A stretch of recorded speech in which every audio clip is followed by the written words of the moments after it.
budget work session. The Penn-Harris-Madison Board of School Trustees will call this meeting to order. It is 6:02 p.m. First item on our agenda is the adoption of the agenda. Board members, do you have any additions or changes to the agenda for our budget work session tonight? Hearing none, is the administration? No changes. Then do I have a motion to adopt the agenda for the Monday, August the 9th, 2021 budget work session as presented? Second. All those in favor vote aye. Aye. Any opposed vote nay. Motion carries by a vote of 7-0. And we'll move on to the presentation of the 2022 budget. Dr. Thacker. Thank you, President Riley, Board of Trustees. Welcome, everyone. This evening, we have this opportunity to hear from our Executive Director of Business Services, Mr. Jerry Hawkins, who will be presenting the budget for the year beginning January 1st, 2022, ending December 31st, 2022. Mr. Hawkins. Thank you, Dr. Thacker, President Riley, and members of the board. As I get to do once a year, I get to present to you it's actually the first major, or the most major presentation I have, the longest presentation I have, and it's an honor to be able to do that with you tonight. As is always the case, if you have any questions as we go along, be sure and let me know. The teacher in me wants to say raise your hand, but you don't have to raise your hand, so we'll just have you blurt it out, whatever comes to mind that you have questions about. And this is also to note, we're going to go through this in some level of detail, but there's a lot of details behind the scenes that aren't here just because of time. So if you want to dive into any of it a little more deep dive into it, let me know. All right, so here we go. Maybe. Okay. There it goes. Maybe. Again. All right. One thing to note is I am always amazed at the quality of staff we have in the business department.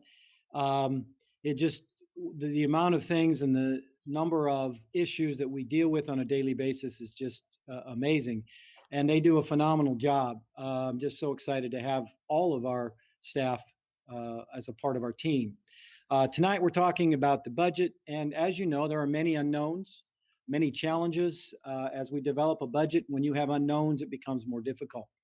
I do want to give a big shout out to Lisa Zachary and Vicki Roush. Both have been instrumental in helping get this presentation together and the entire budget process together. In fact, Vicki's going to help a little later with part of the presentation. Objectives and goals, pretty much the same as we've had for a number of years now. Maintain expenses within revenue streams and focus on programs and services for student achievement while providing competitive compensation package for all employees. Purpose of this work session is to share the 21 and 22 changes as they affect the budgets, review the budgets, and discuss the next steps. We have 4 funds in budgeting we have every year right now. Used to be we had a lot more funds. Now we just are down to 4 funds. And we'll talk about each one of these funds and how revenue is developed and how the budget was developed. We'll start with the education fund. Some assumptions. We always have to start with assumptions. And some of the assumptions are we sure we have the right presentation? Ours has a number in your first line as to the exact number of students served. Yeah, this isn't the right presentation. I wondered why the years were wrong. Well, I'll try to. We have the right one in our. Yeah. Right down here. Do you have it memorized, all 35 slides? Well, let's see here. No, but I printed it off. Sarah, do you want to use my computer? Oh, I can use this. This will be all right. I just can't. Well, can we use that to show it? Share it with me real quick. I'll pull it right up. Oh, Okay. While he's working on that, we'll continue. How's that? Let's get to the right page. Education fund.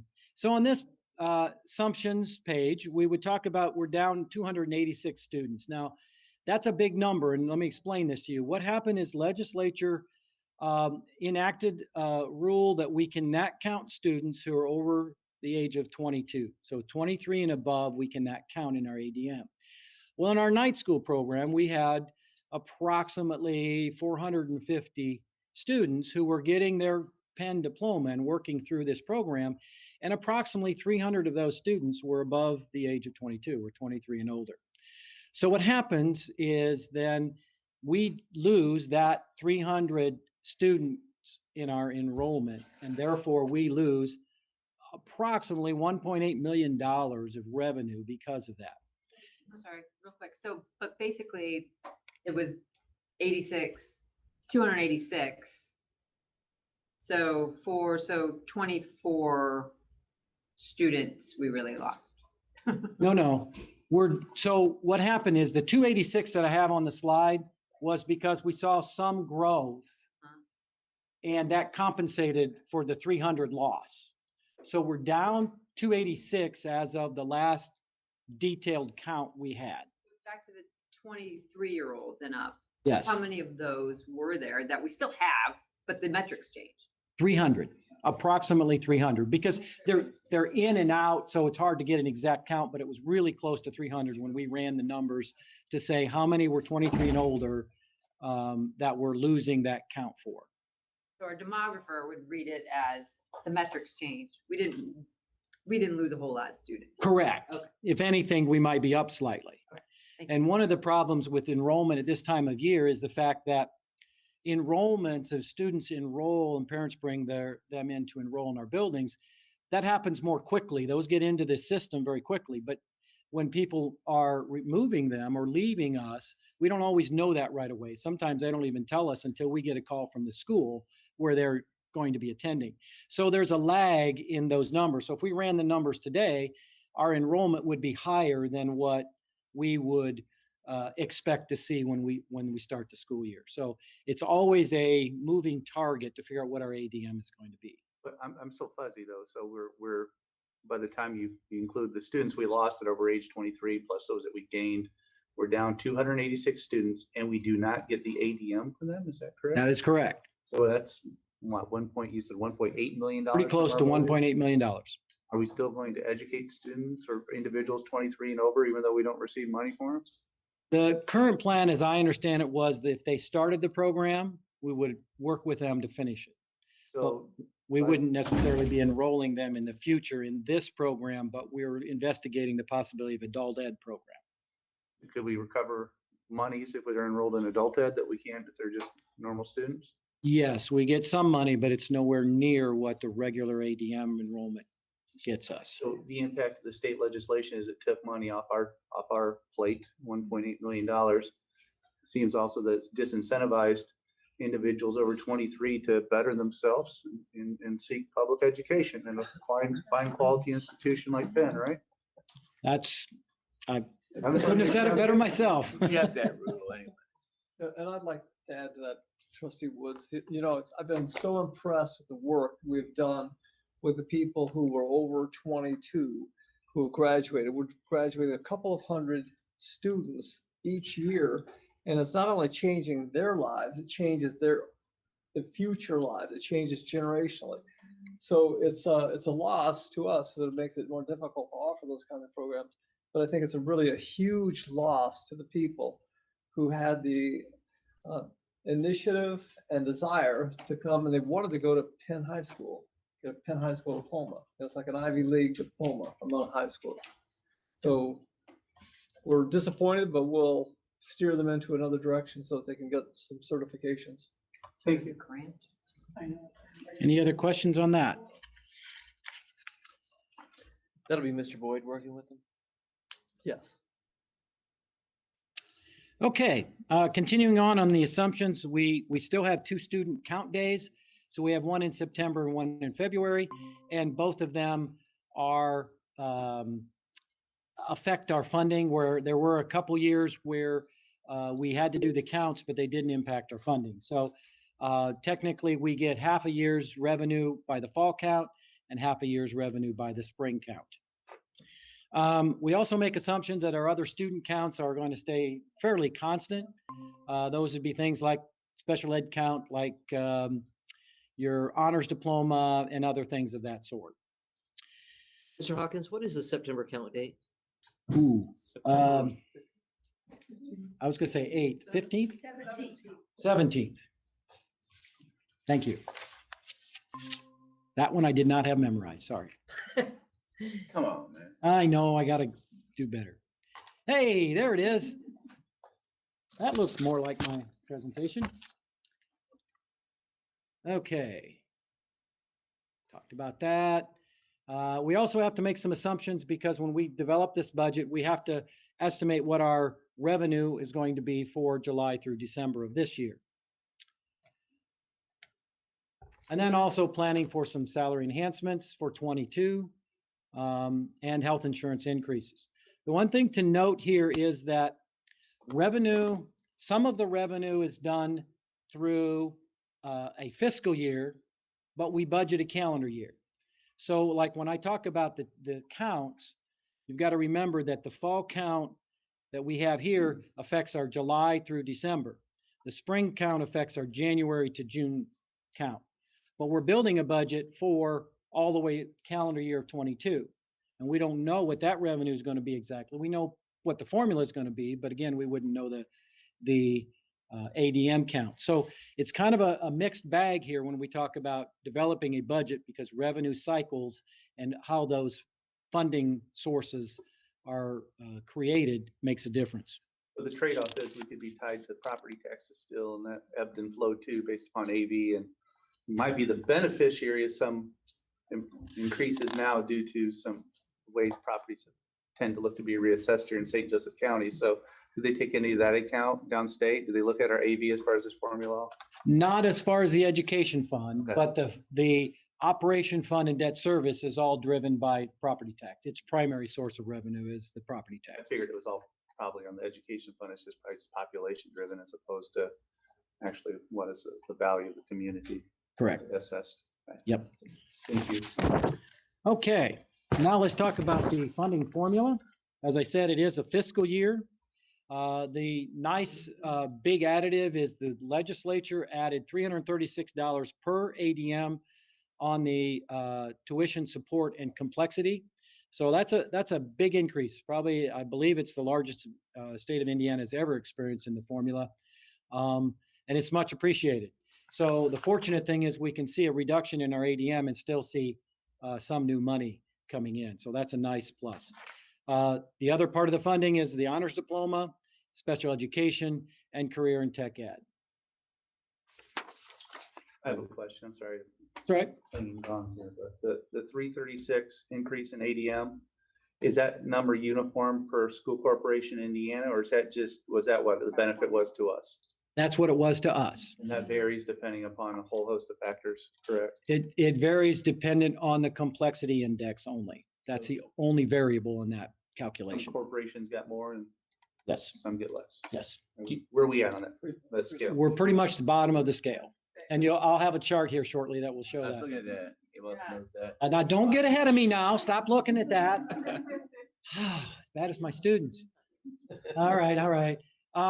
So here's our chart for our average ADM. And what this shows is our number of students that we have total, which is the green line, and the blue line is our residents. And then, of course, that difference is how many non-resident students we have. And you can see a growth or a continuing gap there a little bit of that.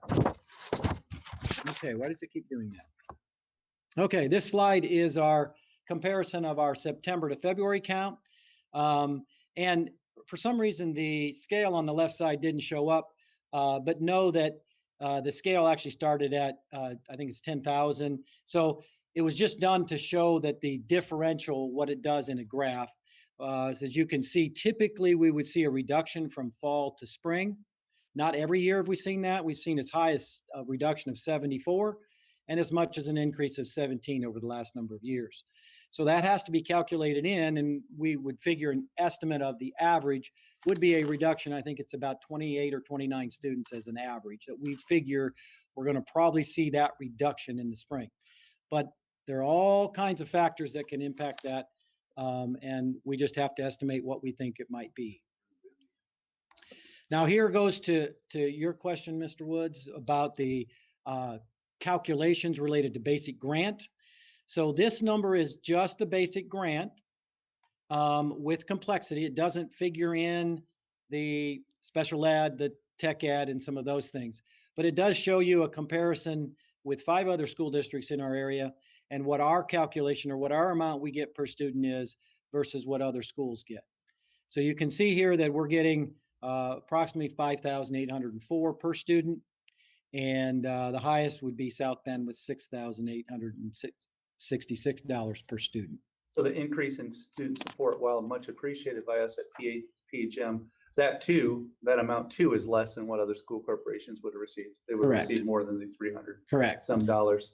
Now, one thing to note, one thing to note on this slide, is this is the 1920, because it's difficult to get what everybody else is funded at. Can you forward? Sure. So this is 1920. It is not the current funding formula. It's a year in arrears in a sense, because we don't have that access to that data of what just ended on June 30th. Okay. All right.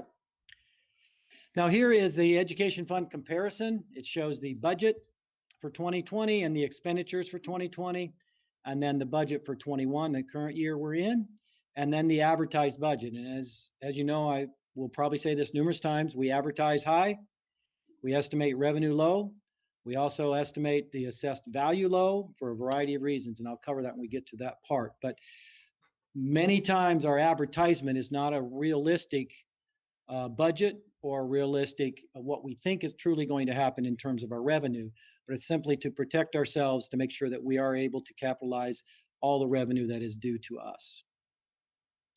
All right, now we'll touch on the operation fund.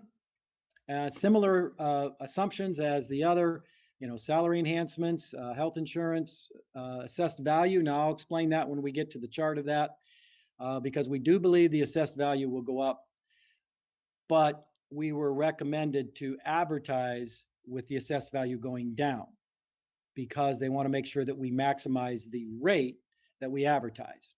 And it's kind of one of those things that DLGF recommended we use 85% of the current year's assessed value.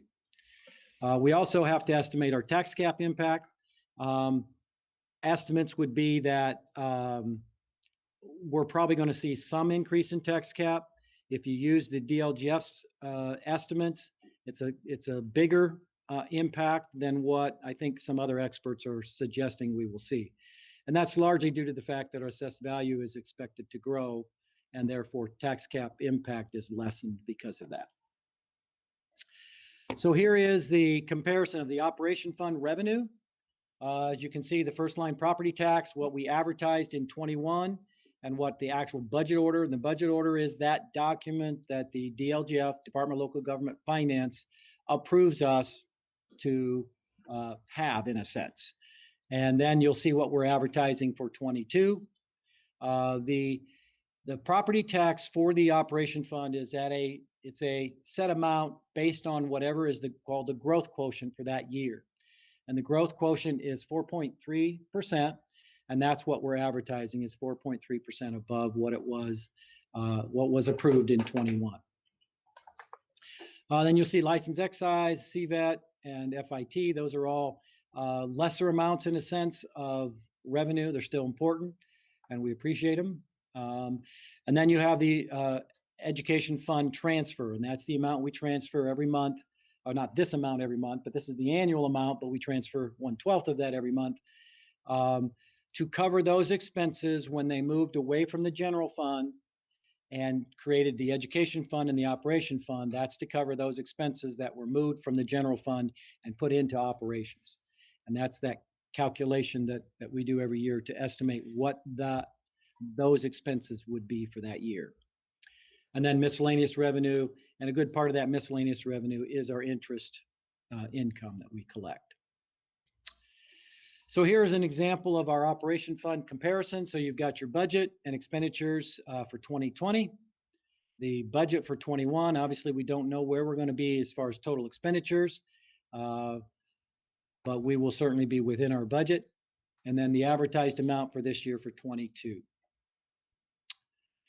This is the capital improvements plan or capital project plan, depends on who you talk to, what it's called.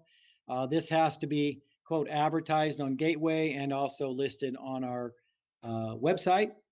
It's very vague intentionally. Most of our projects are done through our GOBs or our bonds or our leases. Very little is done here except for maybe if we have some kind of emergency or some situation like that. So those are the expenses that are listed here.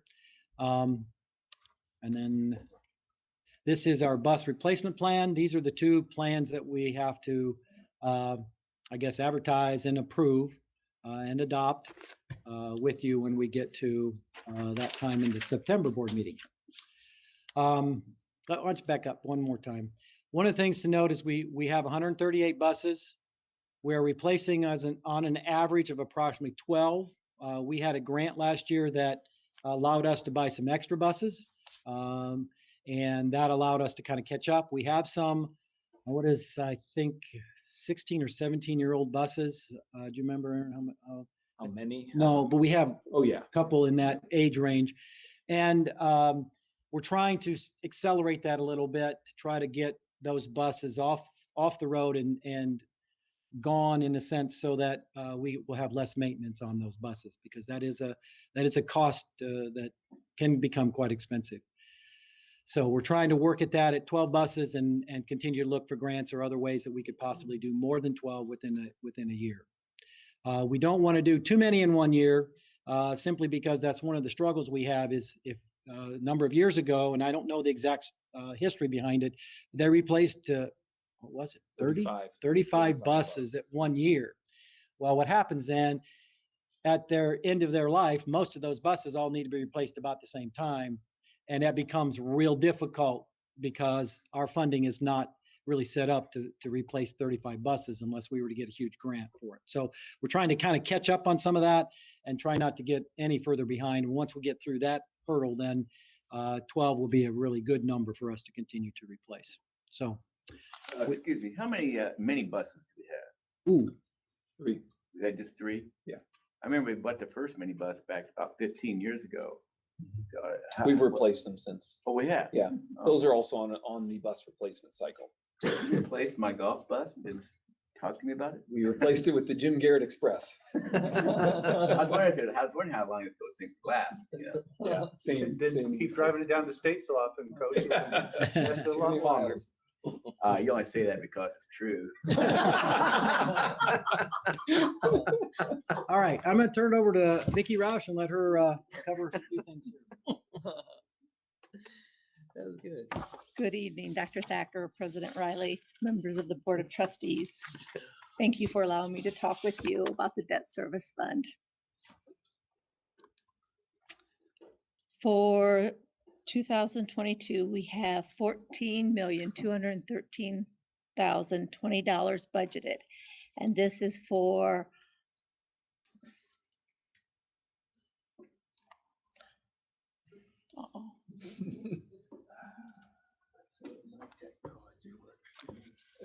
$1,941,153 is for the 2018 GOB. $9,532,000 is for our lease rental payments, and that encompasses 4 different leases: our 2019 lease, our 2020 lease, our 21 lease, and the refunding bonds of 2019. Then we have $2,319,170 for our common school loans for technology. We have $225,000 as a temporary loan interest, and this is for our tax anticipation warrant. And by including this in our budget, this will increase our levy so that we can cover this cost. And as a result of this, you will see a new resolution. And this is because our legislation passed during the 2021 legislative session, the fact that we have to do a resolution for this. And we have $185,745 for unreimbursed textbook expenses. And this is for students who qualify for textbook assistance. Approximately $94,000 is the amount that the state did not reimburse us for those claims that we claimed or that we presented to the state in October of 2020. And the other $92,000 is for textbook assistant expenses that occurred after our 2020 claims. as the newbie on the board, I Uh-huh. have a quick question about that lease rental. Yes. Can you just give me a few examples? What types of things are we leasing? Okay. Did that question make sense? It's not actually leasing. They're like bonds in the fact that we do projects, but general bonds, we are limited to the amount that we can borrow under general bonds. So then we have lease rental payments, and these are building corps that we're basically leasing, or they're, how do I explain this? You don't You're own our doing- school buildings. You're doing well. Okay. You're doing well. It's just a different way of borrowing money, and because of the limits that is put on us. So we're- Basically, we can't borrow enough money legally, so we have to establish a building corporation that does have authority to borrow the money.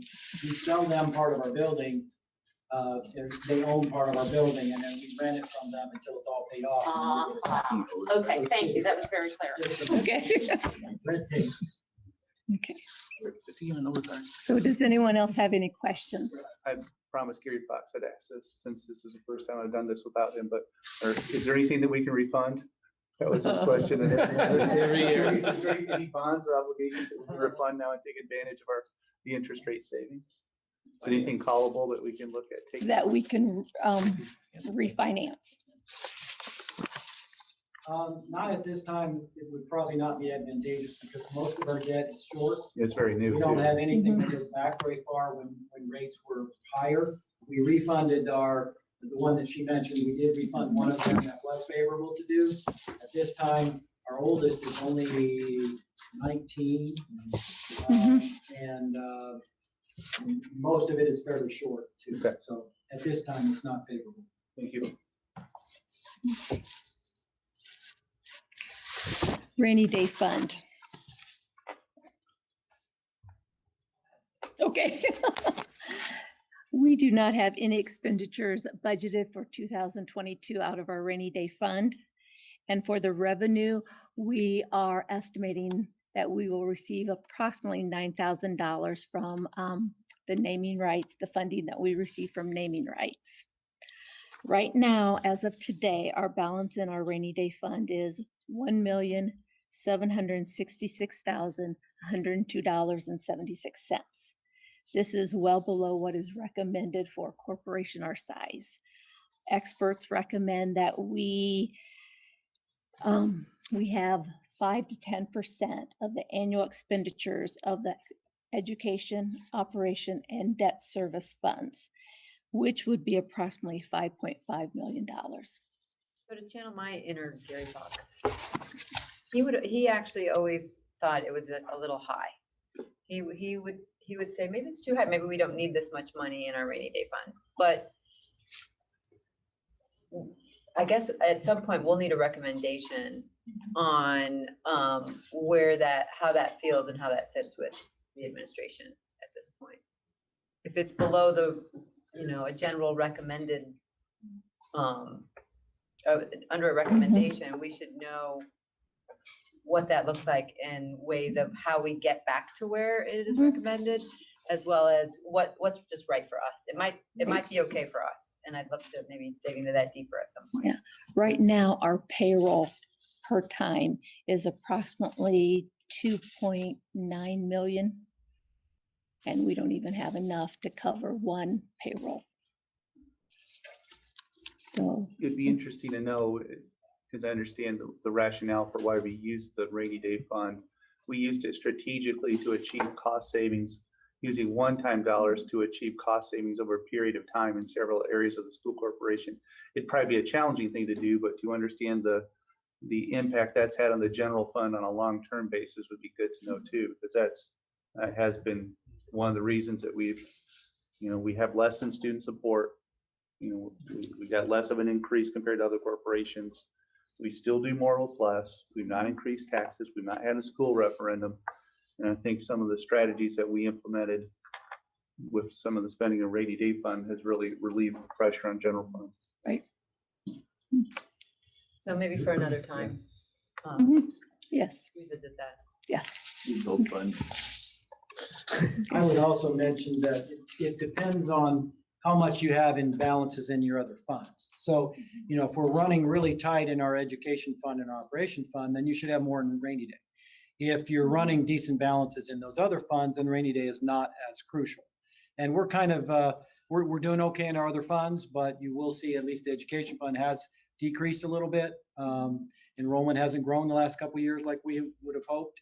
And, that's a concern when you see a balance going down and rainy days not there to help bolster that. And the fact that we don't have enough in rainy day to cover one single payroll is a bit concerning. Dr. Thacker, why don't we schedule a presentation for a general board meeting on the rainy day fund to answer Mr. Woods and Mrs. Galloway's inquiry for October? Perfect. We look forward to it. By that point in time, our ADM will have been established by September 17th, and I think we've been in a good position to at least get a refresher on rainy day fund and what we're using it for. Is that about the same time we also have our demographer come in usually? I can't That's remember. typically February. Thank you. Are there any lobby or any efforts that we can do or make to get our rate increased? You know, I that's, we've talked about that in the past. I think Dr. Thacker's worked in that before. that's a great question. Why don't you spend a couple minutes talking? Yeah. Sure. In Why are we always getting short end of the stick on this? in 2007, we were $344 per student, lower than the state average. We organized a task force, famous for fair funding, and many of the folks in here probably participated. Ultimately, that year, when there was actually, we reached an impasse in the House of Representatives. And Representative Craig Fry would not cast a vote because PHM was $344 below. And it happened that it fell as an even number until he passed. And some of you may have been there, you were probably at some of those state meetings we went to. Okay, he said PHM has to have $2 million more in this biennium.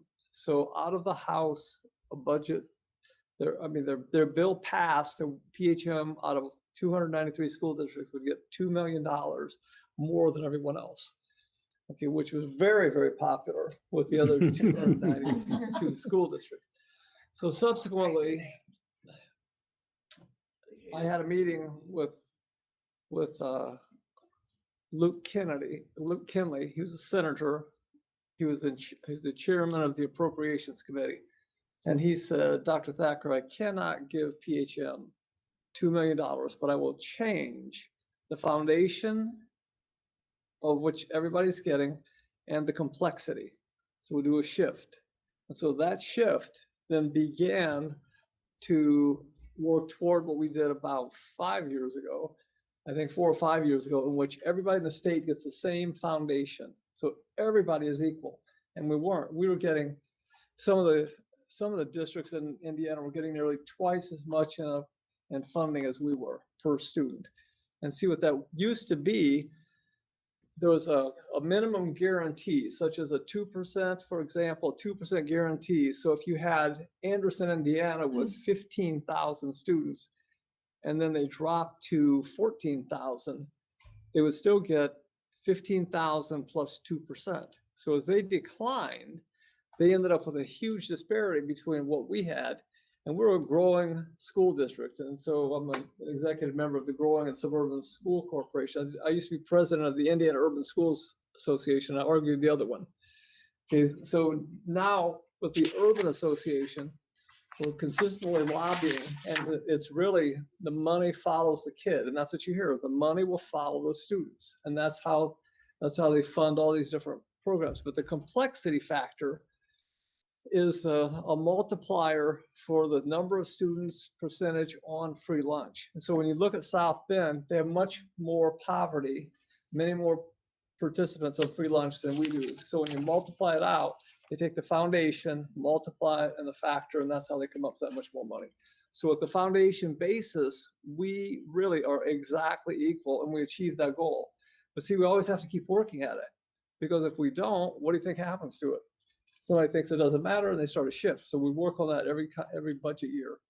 and we work on it in between. But that's the story of how that happened. Complexity makes a difference. Other than that, we're all equal with the funding.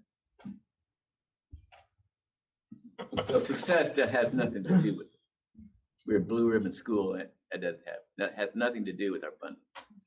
The success of the school, they used to have a teacher appreciation grant, but our success was so great in some of the other districts that the disparity was that the lowest performing schools were the poorest in terms of more impoverished kids. So that disparity, so they changed that to equal out the teacher appreciation more. Hawkins? Okay, continuing on here, we'll talk about assessed valuation. Now, you can see what the actual assessed value has done over the last number of years. I put an estimate of what we think it's going to do in 22, but note that this is not what we're advertising. Again, we were told to advertise 85% of the previous year's assessed value. So we'll be advertising an assessed value that's 85% of that $3 billion that's up there. But we believe it's going to be closer to almost 3.2 billion, which is an increase of about 4.36. Current calculations estimated to be in there. We are expecting to know our assessed value in the next couple weeks, so hopefully we will know that number pretty soon here. And that will make a difference and will determine what our rates are going to look like, or pretty close to what our rates are going to look like for the debt service and the operation fund. This shows basically the same information, just in a little different look to kind of give you an idea of what's happened. We have been blessed and very fortunate to see the growth we've seen since 2014. And several years, they've been actually bigger growth than we were anticipating. Does allow us to keep our tax rate very reasonable and one of the lowest in the area. So this is a, okay, I guess that's not the right chart I was looking at. Well, that's all right. Go back. It's okay. This does give you an idea how the tax caps were divvied up in a sense. We have qualified for what's called the waiver. So the majority of tax cap typically is to come out of the operation fund, but because our losses are great enough, we are able to request a waiver of that. It's called a waiver of protected taxes. Debt service is considered a protected fund because they want to make sure that you can pay your debt first and foremost. But because we have enough of a loss, we're able to, I guess, proportion that out a little differently. And we still have the ability to pay our debt in full, no problem there. That's one of the things that we pay attention to. But you'll see the estimate for 2022 is that it is going to see a little bit of a growth. Some are saying that may not be that high of an increase in our tax caps, but we'll know when it comes out. Kind of give you an idea of what we're seeing over the last number of years and the kind of losses that we are experiencing. Now, this one, I had to add some color just to really make sure everybody's awake.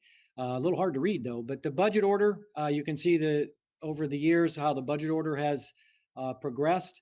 Budget order, again, is what the DLGF approves our budget to be for that year. The green then is our total tax collections that we have had. And you can see that, we've collected around the 94, 95% until 2020. And then it was closer to 91, 92%. As our caps grew a little bit last year, that impacted our collections. We don't always know exactly how much is from either delinquent taxes or taxes that are paid that were due last year that are paid this year to make up for it. We don't get that information to know exactly what happened. We do know what tax caps are, and tax caps were actually a little more than our loss.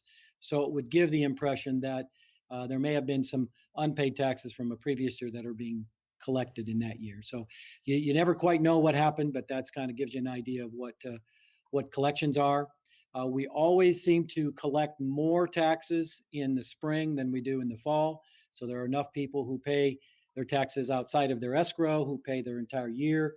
And therefore our collection is typically in the low 50%, 52 to 54%, somewhere in that range for the spring collections. So being under 100%, some of that's due to the tax cap. Most of that is due to the tax caps. We used to collect 100%. Yep. And they really. A little held more. over. Mm-hmm.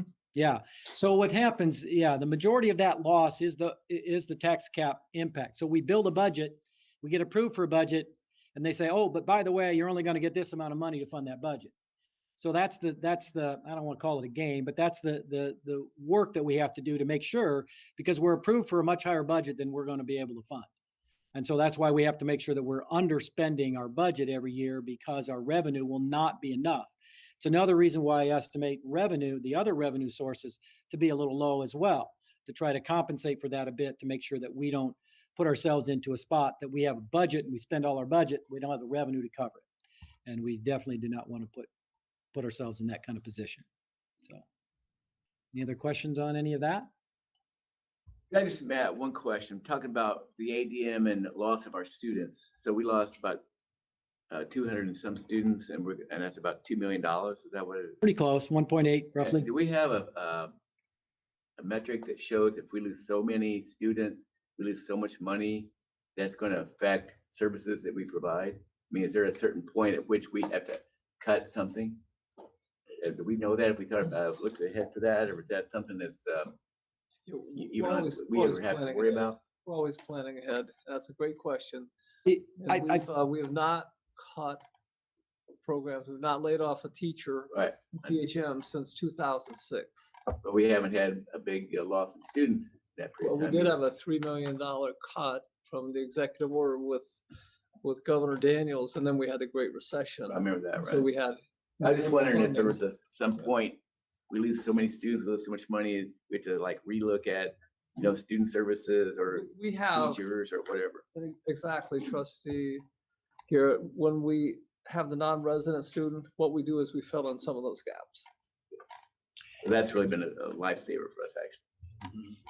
And the other thing to note, the fortunate thing this year is that they increased the amount per student enough that our reduction in number of students is not as large an impact, because if they hadn't done that, if it had been more like a normal increase, a normal year, we would probably be receiving less revenue this year than we did last year. And we'd be in that situation we'd have to be concerned about. We'd have to watch our expenditures. We'd have to reevaluate a number of things. But the timing, while we never want to lose 286 kids, the timing is actually fortunate in this case that we're still going to see some increase in revenue. Yeah.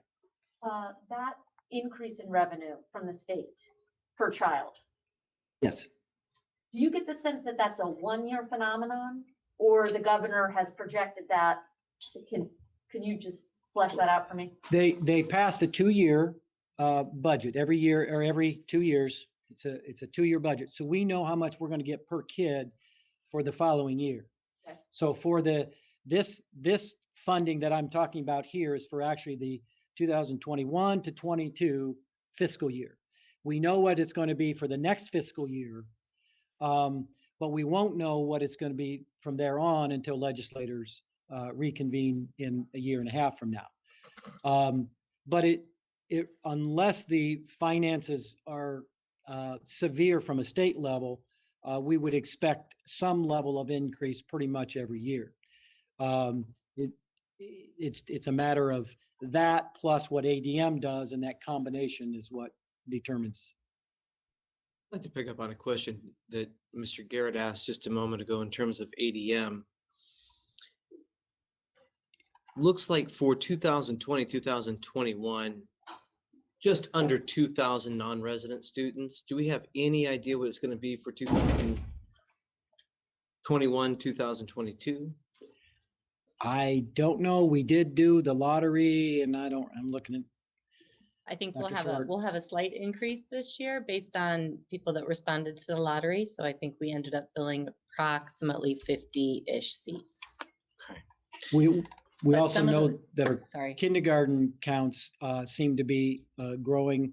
And were you going to say that? Sorry. So kindergarten's up, and some of those numbers of those students for non-resident are already registered in our count. So I don't want you to think it's going to increase 50 more from what we're reporting right now. Fair enough. I also share Mr. Garrett's concern about the loss of the students from our adult program, which of course is on our hands, causing loss of about 1.8 million. I do at the same time want to recognize what I think is a remarkable statistic in this presentation, that we lost 2 students in 2020 and 2021. That is a phenomenal statistic. It says a lot about the administration. It says a lot about our school administrators and our school teachers, that in by far the most challenging academic year in modern history, we lost 2 students to attrition. Congratulations to the administration and all who represent the administration on that statistic, because it's fantastic. Agent, man. Agent, way to go.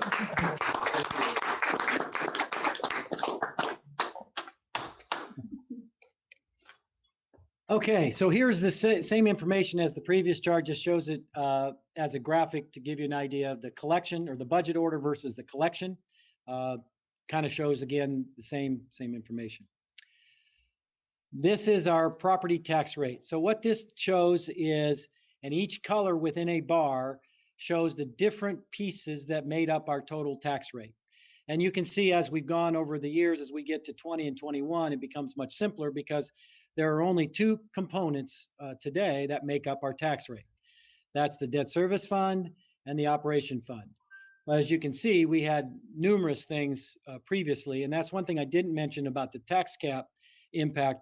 We had exempt debt that was exempt from tax caps, and as those rolled off and new debt came on, that's what has increased our tax cap impact, because our debt hasn't increased significantly, but because it's functions differently and it's no longer exempt, it is now in the calculation to be impacted by the tax cap. But as you can see, we've been fairly level in our tax rate over the last 4 or 5 years. And that rate is, again, we'll see here in a minute that it's a phenomenal tax rate for a school district to be able to function well from. Next slide. Now, this is the same schools that we showed in the previous slide, that we were the lowest funded for the education fund on the basic grant. Now here, we're talking about tax rate. Same schools compared, we have the lowest tax rate against all of those schools. And you can see a significant difference from 92 cents versus $1.69, which is the highest in the area. And most of those schools are due to the fact that they have referendums, and those referendums have increased their tax rates. So again, we're able to do an awful lot with less money per student and less money on our taxes. So our tax rate continues to be very low. Okay, in summary, we can now talk about our budgets. We talk about the debt service education operation fund. We have 3 budgets that we're really advertising to appropriate for. And you can see a comparison of the debt service fund, the estimate for the 22 debt service. There are still factors in debt service that are not finalized. We have anticipated debt, some other things that we're finalizing with our common school loans and things like that. We don't know what our repayment schedule looks like until we've spent all the common school loan money, and then the state gives us our amortization schedules. Education fund, as you can see there, the budget actually went down in 21, and that was due, I didn't actually touch on it when we were on the slide, due to a calculation error by the DLGF when they did our 20 budget. We actually had a 2020 budget that was not fundable because they did not take in consideration the loss of the transfer the last half of 19. It was the first year that was occurring, and they didn't have it in their formulas, and it got missed. So we caught that and made sure that we underspent our budget enough that that wouldn't be a problem. So that's why you see a reduction in 21. It's more of kind of leveling that field to where we were going to have enough revenue to fund that budget. And then in 22, we see it goes back up to the 72 million for 2022. Operation fund, you can see there as it grows, what the budget looks like for 22. The next slide shows the levy and a comparison of year over year, the amount of dollars we're going to collect from property taxes. And as you can see there, it does show that increase for each year as we have anticipated. And you'll note that because assessed value continues to grow, that allows our rate, while we can collect a few more dollars in our levy, the rate continues to stay low. And that's, again, a big blessing for our taxpayers. Here is the rate, does a comparison year over year, same kind of thing. I would anticipate, depending on what assessed value does and a couple other factors, that we might see a slight increase in our tax rate. I don't anticipate to be probably quite this large. Again, because we have to advertise high, we want to make sure that we're not limiting ourselves and not collecting the dollars that we have due to us. So, but we could see a slight increase in our tax rate this year. Here's our Form 3. This is what we have to publish in Gateway. And it simply is the form that's prescribed by the DLGF that we have to, quote, advertise and make available to the public. And it just kind of summarizes some of the information we've talked about. It explains that at your next board meeting on August 23rd, we will be having a hearing for our budgets and our plans, our capital projects plan and our bus replacement plan. We have to have hearings for those. And then it also explains that the adoption would be at the September 20th meeting. And then the budget adoption is kind of done, and then it's kind of out of our hands, and we continue to gather the data for the DLGF to work our budget. Any questions on that?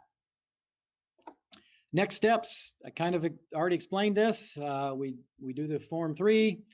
We do the notice of hearing for the two plans. We put the plans on our website. We conduct that public hearing, and then we do the adoption. And then hopefully they will actually do our budget early enough that we will know our budget before we start the year. That is, many years that was not the case. We sometimes didn't know our budget till we got into even March or April, and that was always a little frustrating. But we expect that we should know our budget much earlier this year. Any questions for us tonight about our budget and our process? Board members, questions or comments? I want to thank you. I thought that was exceedingly thorough. Well, thank you. I maybe you can tell, I don't know, I love it. I love what I do. I've been doing this long enough now that I get goosebumps when I get to work on it, and it's kind of fun. Sometimes there are parts where they change the rules that I have to, okay, I got to get out of my old hat and think, okay, now it's different now than it's been the last 20 years, but it is something I enjoy doing and I love to talk about. So anytime you want to talk about it, give me a call. I'll be happy to give you more details. I could talk forever. Well, Mr. Hawkins, this was a smashing success.